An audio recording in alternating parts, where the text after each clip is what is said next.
sa gloire, tout pour sa gloire, oui, tout pour sa gloire, tout pour sa gloire, ma vie pour sa gloire,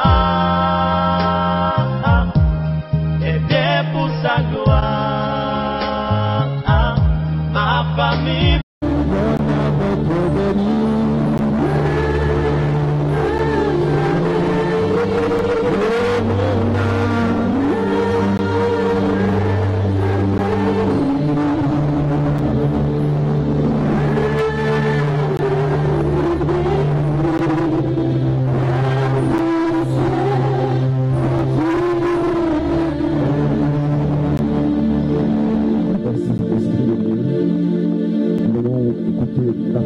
Que tu as pour nous aujourd'hui. Nous voulons, Seigneur, que tu viennes prendre le contrôle. Que ce soit toi qui parles, Seigneur, à tes enfants. Nous voulons mettre, Seigneur, notre bouche à ton service. Nous voulons mettre notre cœur à ton service. Afin que, Seigneur, tu nous utilises à ta guise. Nous voulons nous effacer maintenant, Seigneur, afin que seule ta volonté soit en action, afin que seule ta puissance. Je te soumets, Seigneur, mes impressions. Je te soumets, Seigneur, mes émotions. Je te soumets mes sensations, mes sentiments. Je te soumets mon corps. Je te soumets mon intelligence, ma raison. Que tu emploies tout cela, Seigneur, pour faire du bien à tes enfants. Que tout ce que l'ennemi voudra m'inspirer soit voué à l'échec, Seigneur. Que tout ce que ma chair voudra m'inspirer soit voué à l'échec, Seigneur. Mais que seule ta plénitude soit manifeste parmi nous, mais que seule ta puissance soit manifeste parmi nous. Que ta parole triomphe, Seigneur. Triomphe dans notre vie. Que ta parole triomphe dans notre être, Seigneur. Rien n'est plus puissant que ta parole. Elle est plus puissante qu'aucune autre épée à double tranchant. Elle est capable de séparer l'âme de l'esprit. Et le nom de Dieu, la parole de faire bien aujourd'hui. Pour nous qui sommes ici et pour ceux qui nous écoutent depuis Internet, Seigneur, Dieu nous rejoint par ta parole. Ta parole nous dit que nous pouvons recevoir la parole d'une terre épineuse, ou encore une terre rocailleuse, ou encore cette parole peut tomber simplement là sur la terre, sans s'enraciner. Nous voulons plutôt que notre parole tombe d'une terre fertile. Viens, Seigneur, fertilise nos cœurs. Fertilise nos cœurs, Seigneur. Fertilise nos cœurs. Je réponds mon sang, Seigneur, sur toutes nos vies. Pour nous qui sommes là, et pour ceux qui nous suivent, je garde le sang depuis Internet. Que ton sang, Seigneur, nous recouvre tous, afin que l'ennemi n'ait point du tout accès à cette proclamation de la parole de Dieu. Que l'ennemi n'ait point du tout accès à cet enseignement, mais que seule ta puissance, Seigneur, soit en action. Que ton nom soit glorifié, que ton nom soit béni, que ton nom soit exalté. Qui est comme toi, Seigneur notre Dieu? Merci.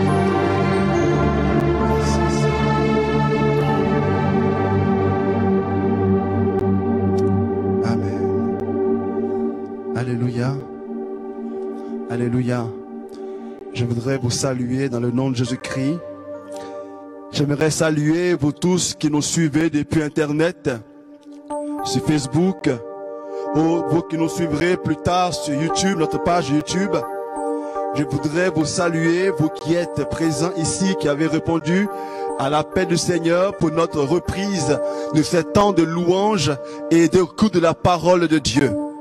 Je voudrais bénir le nom du Seigneur pour cette année pastorale nouvelle qui nous donne de vivre. Cette année que nous souhaitons fructueuse pour chacune de vos vies. Cette année que nous souhaitons bénéfique pour nos âmes, pour notre croissance spirituelle. Comme vous l'avez vu sur Internet Et comme vous le voyez encore aujourd'hui, le thème de notre prédication est le suivant. Recherchez d'abord le royaume des cieux et sa justice, et le reste vous sera donné par-dessus tout. Vous avez oublié de mettre le verset, la référence, c'est important. La référence, c'est Matthieu, le chapitre 6 et le verset 33. 32, 33.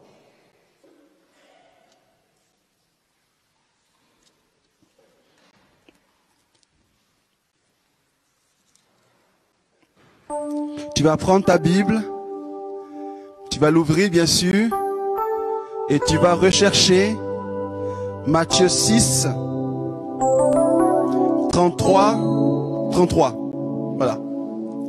Tu prends ta Bible. Même toi qui me suis sur Internet, je te vois de là où tu es. Prends ta Bible, mon frère, ma soeur, et cherche avec moi Matthieu 6, 33. Voici une nouvelle référence biblique que tu peux connaître, que tu peux même mémoriser. Je t'invite à pouvoir le lire plusieurs fois.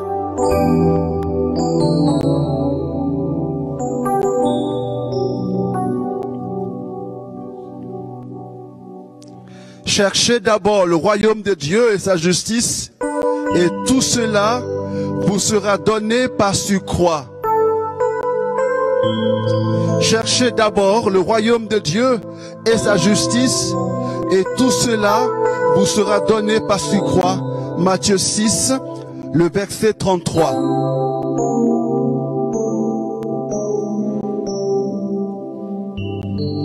Le frère Paul l'a rappelé tout à l'heure, avant le temps de louange.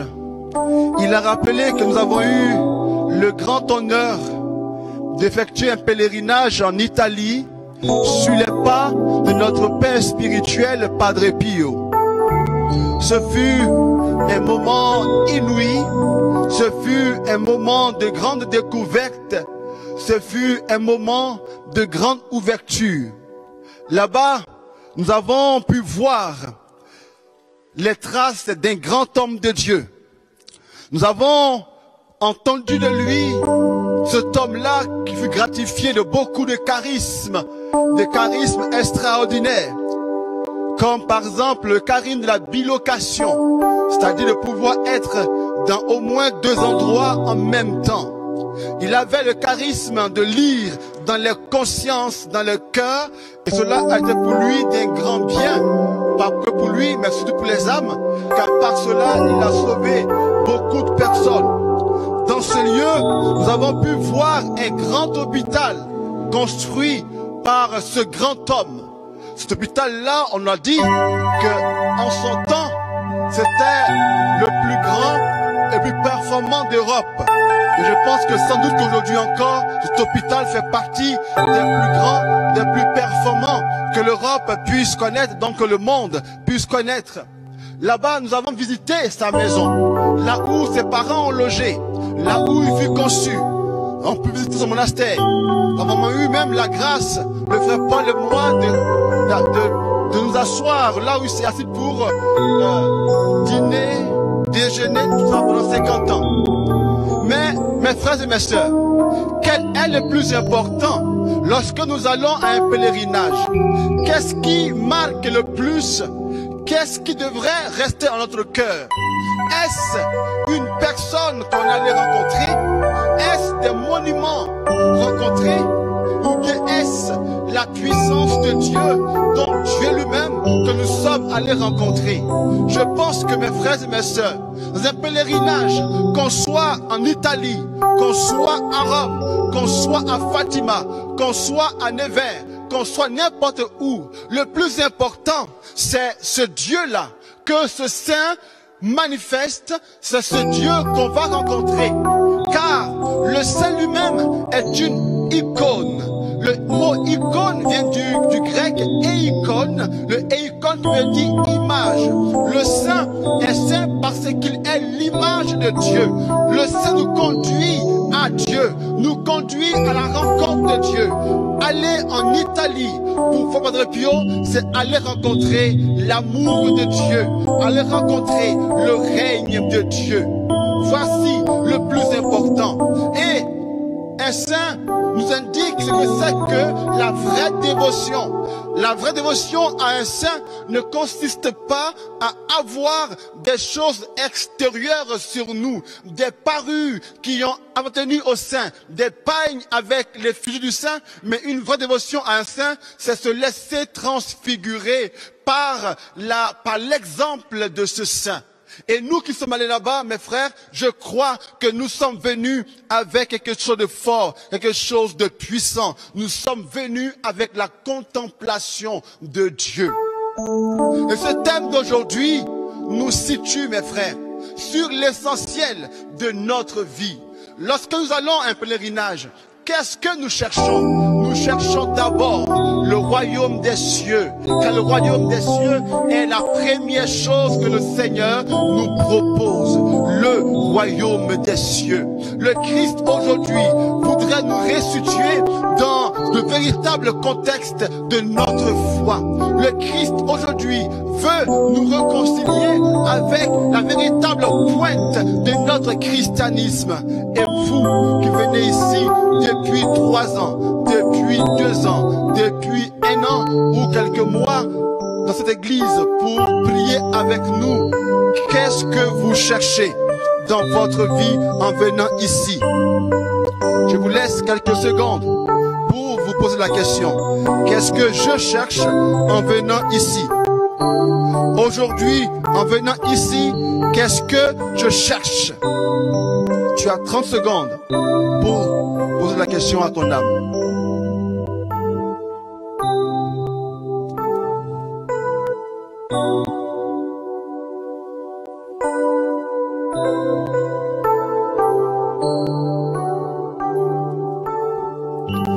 J'espère que ta réponse aura été en connexion avec Matthieu 6. Ils ont remis la référence. Matthieu 6, verset 33. Cherchez d'abord le royaume des cieux et sa justice, et les autres choses viendront en plus. Ce thème est le thème de notre année pastorale 2018-2019. Mais bien plus, ce thème devrait être le thème de toute notre vie. Pourquoi? Parce que, mes frères et mes sœurs, le royaume des cieux est ce pourquoi toi et moi avons été créés. Nous sommes créés pour être dans le règne de Dieu, dans la volonté de Dieu. Nous sommes créés pour participer à l'être de Dieu. Nous sommes créés pour être des autres dieux. Parce que déjà en nous, le divin est déjà manifesté.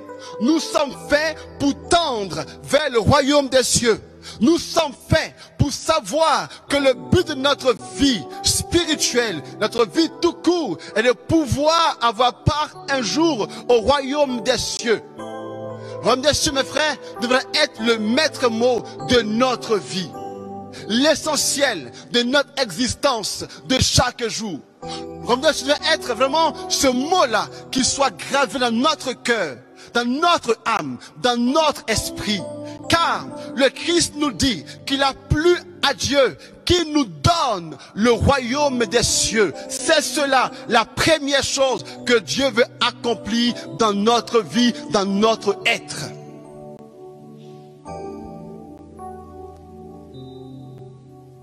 Vous et moi, nous sommes faits à l'image de Dieu et à sa ressemblance. C'est vrai que très souvent on lit cela. Mais qu'est-ce que cela implique pour nous de dire qu'on est fait à l'image de Dieu et à sa ressemblance? Cela voudrait dire qu'en nous, il y a du divin. Que nous sommes faits avec des particules de Dieu. Plus que les molécules et les atomes, c'est le divin qui nous constitue.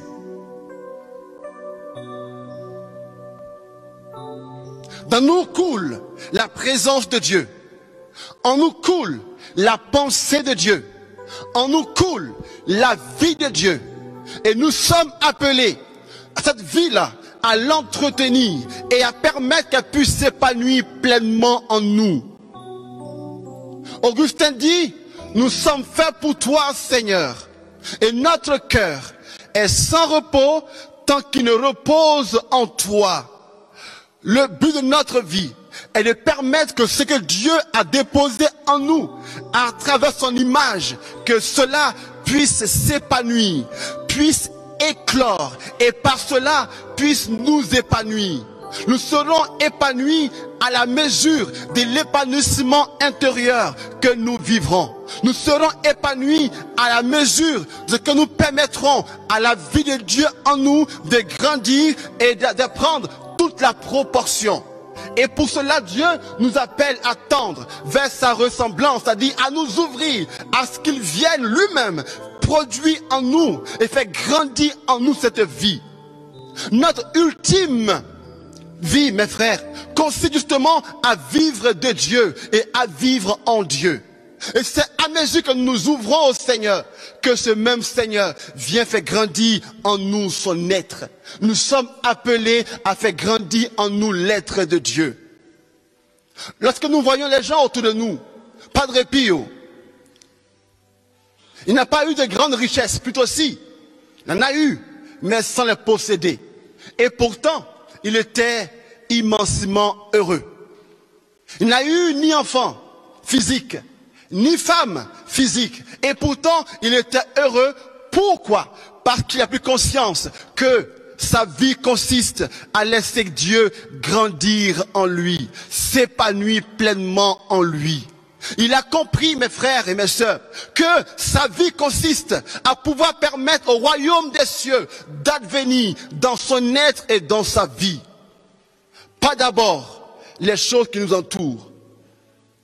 Mais nous pouvons nous tromper de destination. On peut penser que notre vie est prospère à la mesure de ce que nous accueillerons ici-bas. On peut être béni parce que nous pensons que nous avons une belle femme, de beaux enfants, ce qui n'est pas négligeable du tout. Car le Christ même dit que nous aurons ces choses de surcroît. Donc même ce reste est important. Avoir de beaux enfants, un beau travail, tout ce que nous voulons, tout cela est une très bonne chose, car cela est de la promesse de Dieu. Mais ne pourrons pas être épanouis réellement si ces choses-là matérielles prennent le pas sur l'essentiel, qui est d'abord la rencontre avec le Seigneur à travers son royaume. Et notre temps de louange ici, mes frères, devrait avoir ceci comme premier but, avoir conscience du royaume. Si pendant 3 ans, 2 ans, 1 an que nous prions ici, en nous ne s'est pas formé cette grande conscience du royaume des cieux à atteindre, mes frères, nous avons fait fausse route depuis 3, 2, 1 an et quelques mois. Si notre venue ici n'est focalisée que sur le fait que l'on priera pour moi, alors nous faisons fausse route. Si notre seule présence ici consiste à se dire, après la prière, j'irai trouver le Père Étienne, le Père Félix et le Père Sylvain pour prier pour moi afin que mes affaires marchent, ce qui n'est pas du tout en effet négligeable, mais ce n'est pas ça le plus important. Quand nous venons ici, mes frères, voyez, nous venons même quelquefois sans nos Bibles, qui devrait être l'instrument premier. Car croître dans la parole de Dieu devrait être un souci majeur pour nous. Croître dans la lecture de la vie de Dieu devrait être un souci majeur pour nous. Et donc venir ici sans sa Bible, mes frères, est un véritable problème que vous et moi sommes appelés à résoudre aujourd'hui même. Le Christ nous dit, la première chose pour que cette année pastorale nouvelle soit efficace, c'est que nous puissions être conscients que tout se trouve dans la parole de Dieu, dans la vie de Dieu. Et j'aimerais, pour ceux qui prennent des notes, que vous le souligniez en plusieurs traits. La parole de Dieu qui produit en nous la vie. Alors j'aimerais, mes frères et sœurs, que nous puissions aujourd'hui même se dire cela. Royaume de Dieu. As-tu un voisin? As-tu un voisin? Touche-le d'abord. Touche-le bien. Il ne peut rien te faire. Je suis là. Dis-lui, royaume de Dieu. Royaume de Dieu. Royaume de Dieu. Est-ce que tu as compris ça?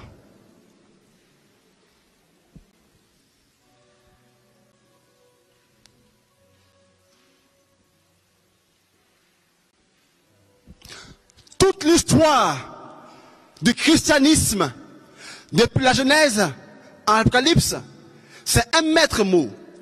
Comment permettre une réconciliation entre Dieu et les hommes? Et le Christ nous dit, plutôt c'est l'ange qui dit à Joseph dans Matthieu 1, 21, que le Christ est venu pour nous libérer du péché. Nous libérer de ce qui nous empêche de rencontrer. Car le péché, c'est manquer la rencontre, c'est manquer ma cible, c'est manquer le but. À quoi es-tu appelé? À la rencontre avec le Seigneur. À quoi sommes-nous appelés? À nous unir. Voici un mot, mes frères. Voici un mot qu'on doit apprendre dans notre vie. L'union à Dieu. Dans la vie des saints, ce thème-là était tout près d'eux. L'union à Dieu. Les saints avec un seul but. Comment m'unir? Comment être unis à Dieu? Car une vraie relation consiste à penser à l'union. Dites-moi, quelle est cette femme amoureuse de son homme ou vice-versa, qui sont amoureux et qui ne pensent jamais à s'unir? Ça n'existe pas. Car l'amour, mes frères, est une attirance. L'amour attire l'un vers l'autre. L'amour attire, c'est comme de l'aimant. Dans l'amour, il y a attirance. Et si nous aimions vraiment le Seigneur, nous serions attirés par le Seigneur à nous unir à lui, à conformer notre volonté avec sa volonté. Et la vie chrétienne, mes frères, a pour ultime but qu'il y ait une articulation, une correspondance entre la volonté de Dieu et notre volonté. Et quand je lis la vie des grands saints, comme Jean de la Croix, ou comme Padre Pio qui disait, Padre Pio un jour, que son cœur et le cœur de Dieu ont été fondus. Il dit, mon cœur et le cœur de Dieu ont été comme fondus, comme confondus. Nous sommes appelés à nous fondre et à nous confondre en Dieu. Et le mariage spirituel dont parlent les mystiques consiste en cela.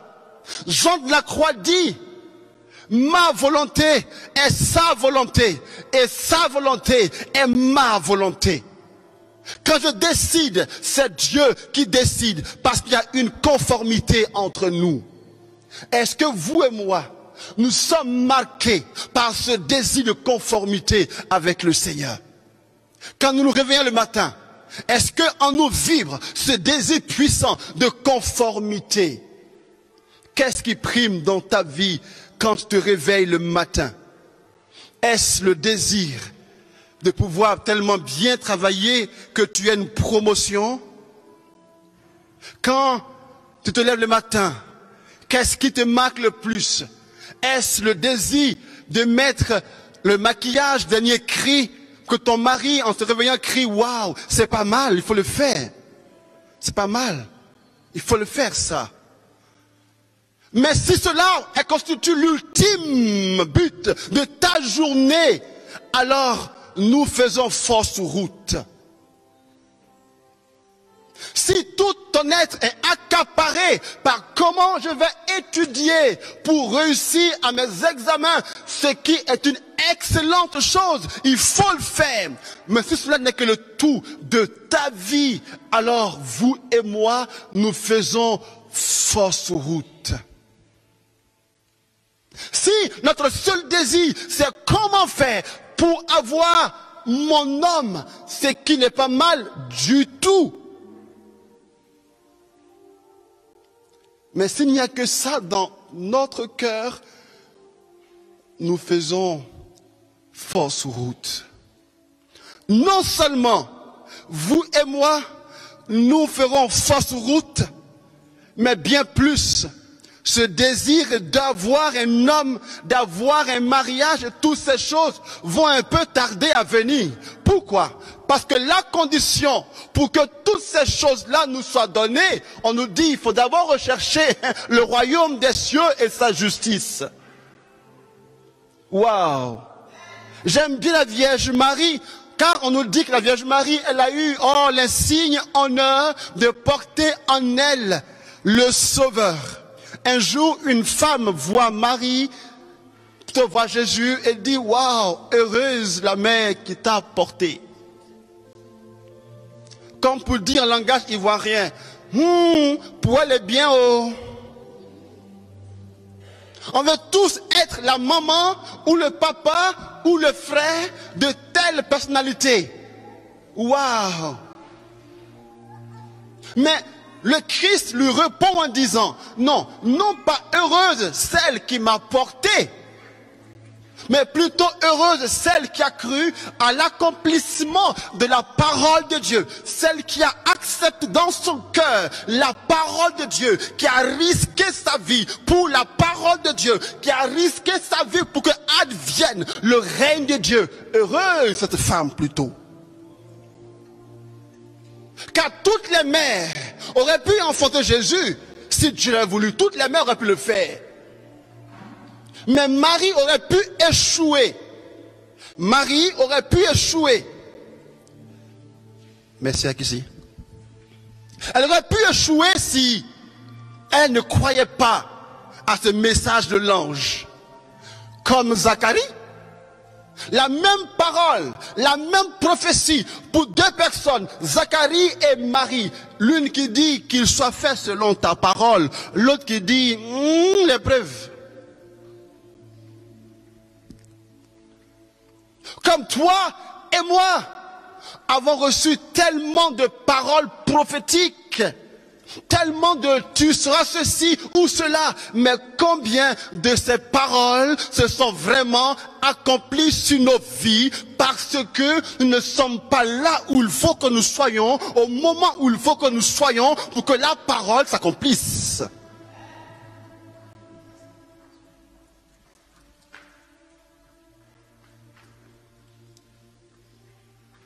Nous déployons tellement d'énergie à chercher ce qui est secondaire et nous laissons ce qui devait être premier dans notre vie. Et même sa cousine, à qui on n'a rien dit, elle dit, comment la mère de mon sauveur est venue jusqu'à moi? Et elle compte en disant, heureuse celle qui a cru à l'accomplissement de la parole de Dieu. Mes frères, nous serons des héros de la parole de Dieu si nous nous ouvrons justement à l'accomplissement aujourd'hui de la parole qui nous unit à Dieu. Ce qu'il nous faut, c'est une connexion. As-tu un voisin? Dis-lui connexion à Dieu.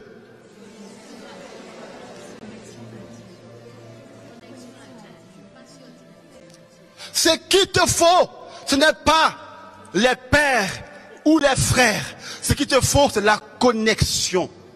Si tu es connecté, plus besoin d'appeler chaque fois Orange ou Free pour dire j'ai un problème.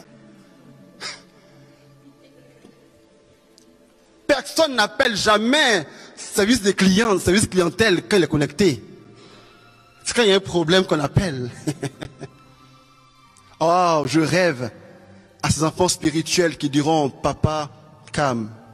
C'est vrai, j'ai fait un petit rêve, un petit esprit qui me poursuivait, mais calme, je l'ai chicoté. Et non pas ces enfants spirituels qui, papa, encore une fois, j'ai rêvé encore. Ils m'ont frappé. Donc prie pour moi. Il dit, oh, je vais te gifler.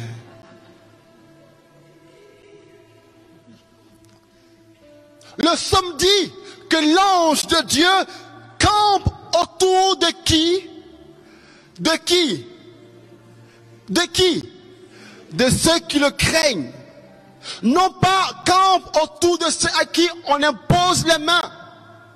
Non pas ceux autour pour qui tous les prêtres ont posé leurs mains. Mais l'ange de Dieu campe autour de toi parce que tu as mis la crainte de Dieu au fond de ton cœur. Mes frères, nous sommes appelés à nous relever en cette année pastorale nouvelle. Nous sommes appelés à nous relever. C'est vrai, il se peut que vous et moi ayons eu des vies tortueuses, des vies tellement basses que nous avons touché le fond. Mais le Seigneur s'en fout du fond. Ce qu'il veut pour toi et pour moi aujourd'hui est que nous, ensemble, nous décidions de nous relever et partir de nouveau. Il y a beaucoup de saints qui, comme toi, et même pire que toi et moi, qui ont touché le fond. Oh, j'aime beaucoup Sainte Thérèse d'Avila. Waouh! Elle n'est pas comme Padre Pio. Padre Pio il a été nourri au lait de la sainteté. Depuis qu'il a 5 ans déjà, il s'en va dans la grotte pour se fouetter. C'est pas de moi qu'on parle là. Padre Pio déjà à 5 ans, il faisait le rosaire. C'est pas de moi qu'on parle là. Padre Pio déjà à 5 ans, il voyait l'ange, les anges et Marie. Marie est à ta gauche et l'ange à ta droite et ils marchent ensemble comme ça. C'est pas de moi qu'on parle. Mais moi j'aime beaucoup la vie de Sainte Thérèse d'Avila, qui a vécu naturellement comme toi et comme moi, qui a péché naturellement comme toi et comme moi, et qui est même rentré au couvent comme moi, et qui même au couvent a vécu pendant 20 ans une vie de pas de couvent. Elle était au couvent que par l'habit, elle vivait comme quelqu'un de dehors. Et c'est 20 ans plus tard qu'un jour, qu'elle sortait comme d'habitude pour aller rencontrer ceux du dehors. Hein, qu'elle avait dit, non? Tu savais ce qu'elle avait dit? Pendant 20 ans. Et lorsque un jour elle rentre au monastère, elle voit une statue de Jésus qui est ensanglantée. Vous voyez, non? Qui est ensanglantée. Et là, waouh! Quelque chose se passe en elle. C'est là que sa conversion s'opère. Elle avait à peu près, je pense, 40 ans ou plus. Elle a vécu 20 ans de vie religieuse. Sa conversion est venue là. C'est de là que cette dame est devenue Sainte Thérèse d'Avila. Même si tu as vécu une vie dans la boue, c'est possible que tu sois saint. On emploie rarement ce thème de nos jours, être saint. Non, on préfère employer guérison, délivrance, libération, exorcisme, mariage que la sainteté. On a peur de cela. Et pourtant, c'est notre vocation. C'est notre vocation. Et je crois que cette dame, si elle a été une sainte, alors pourquoi toi et moi ne le serions pas? Quelle grâce a-t-elle reçue? C'est la grâce de la conversion et de s'ouvrir à Dieu. Tu es un saint, tu es une sainte. Là où tu es, en toi déjà, il y a l'esprit de sainteté, car l'Esprit Saint est en toi dans toute sa plénitude. Nous pouvons, si nous décidons ensemble aujourd'hui de pouvoir nous remettre sur le chemin. Écoute, le Seigneur est celui qui écrit droit, même sur des lignes courbes. Si tu as l'impression que ta vie est une vie tortueuse, une vie courbe, sache que Dieu est capable de te redresser, de nous redresser et de mettre en nous ce désir vibrant du royaume des cieux. Et Dieu cherche des adhérents au royaume des cieux. Dieu cherche des aspirants au royaume des cieux. Est-ce que ici le Seigneur peut en trouver? Tout ce mois de septembre et octobre, nous aurons à parler de ça. Dimanche d'après, le 14, un frère va nous parler du péché. Waouh, ce péché, on en parle rarement. Là, aujourd'hui, quand on en parle, on parle plutôt de culpabilité. Dans l'église de France, en tout cas pas partout, mais là où je suis passé, on a du mal à en parler. J'ai fait 4 ans à Ivry-sur-Seine et là-bas, faut pas en parler, le péché, parce que c'est culpabilisant. C'est culpabilisant. C'est ça justement. Parce qu'on n'est pas assez coupable qu'on est toujours à la même place. Faut plus dire aux gens tu as péché. C'est culpabilisant. Mais justement, parce qu'on n'est pas assez conscient qu'on a péché, qu'on est toujours à la même place, mes frères. Or, le Christ dit, on ne jette pas des perles aux porcs. On jette des perles à ceux qui peuvent en savoir l'importance. Et Dieu voudrait nous restaurer, nous laver, vous et moi. Alléluia. Alléluia. Est-ce qu'il y a des candidats ici à la sainteté?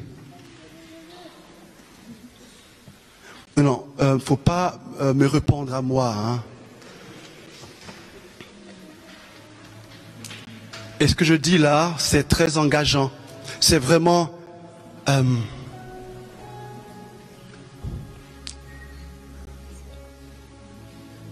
Est-ce qu'il y a des personnes qui voudraient s'engager? Je veux que tu lèves ta main, ce que tu veux vraiment. S'engager, je ferme les yeux, hein, pas pour voir. Sur le chemin de la quête du royaume des cieux, qui veulent s'engager sur le chemin de la sainteté. Je ne vois pas, donc je ne peux pas voir qui a levé sa main ou pas. C'est bon, baisse les bras.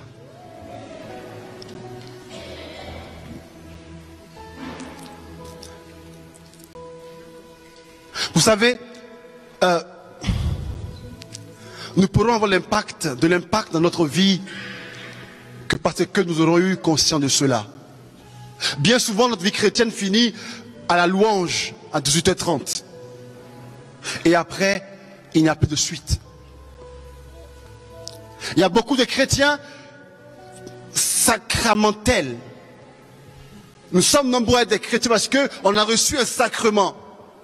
Mais combien dans notre insertion familiale, insertion dans le travail, le manifestons réellement? Parmi nous, combien sont capables d'être en face de leur patron qui les calomnie et qui font un sourire de Dieu te bénisse? Combien sommes-nous qui pouvons, face à notre mari qui est agressif, lui montrer une sérénité de chrétien? Combien sommes-nous capables, face à la corruption, de nous engager en disant « Je vis selon la parole de Dieu, je ne me compromets pas ». Nous sommes tous appelés à cela. Et c'est le message que Dieu voudrait pour nous, mes frères, de nous ouvrir à cela. C'est pas sûr que tu y arrives demain. C'est pas sûr que tu y arrives après-demain. Ce qui est sûr est que Dieu est avec toi pour t'aider à vivre chaque jour un peu plus. C'est pas sûr que ce qui te tire vers le bas, tu arrives demain à en être victorieux. Non, c'est pas sûr. Et Dieu n'attend pas de nous que demain on soit parfait. Ce que Dieu attend de nous est que nous puissions lui dire: Seigneur, je veux. Je veux. Moi-même, j'ai pris des engagements. J'ignore si je pourrais les tenir, mais quand même j'en ai pris. Est-ce que toi tu voudrais en prendre aujourd'hui et voir avec le Seigneur comment tu vas grandir avec lui?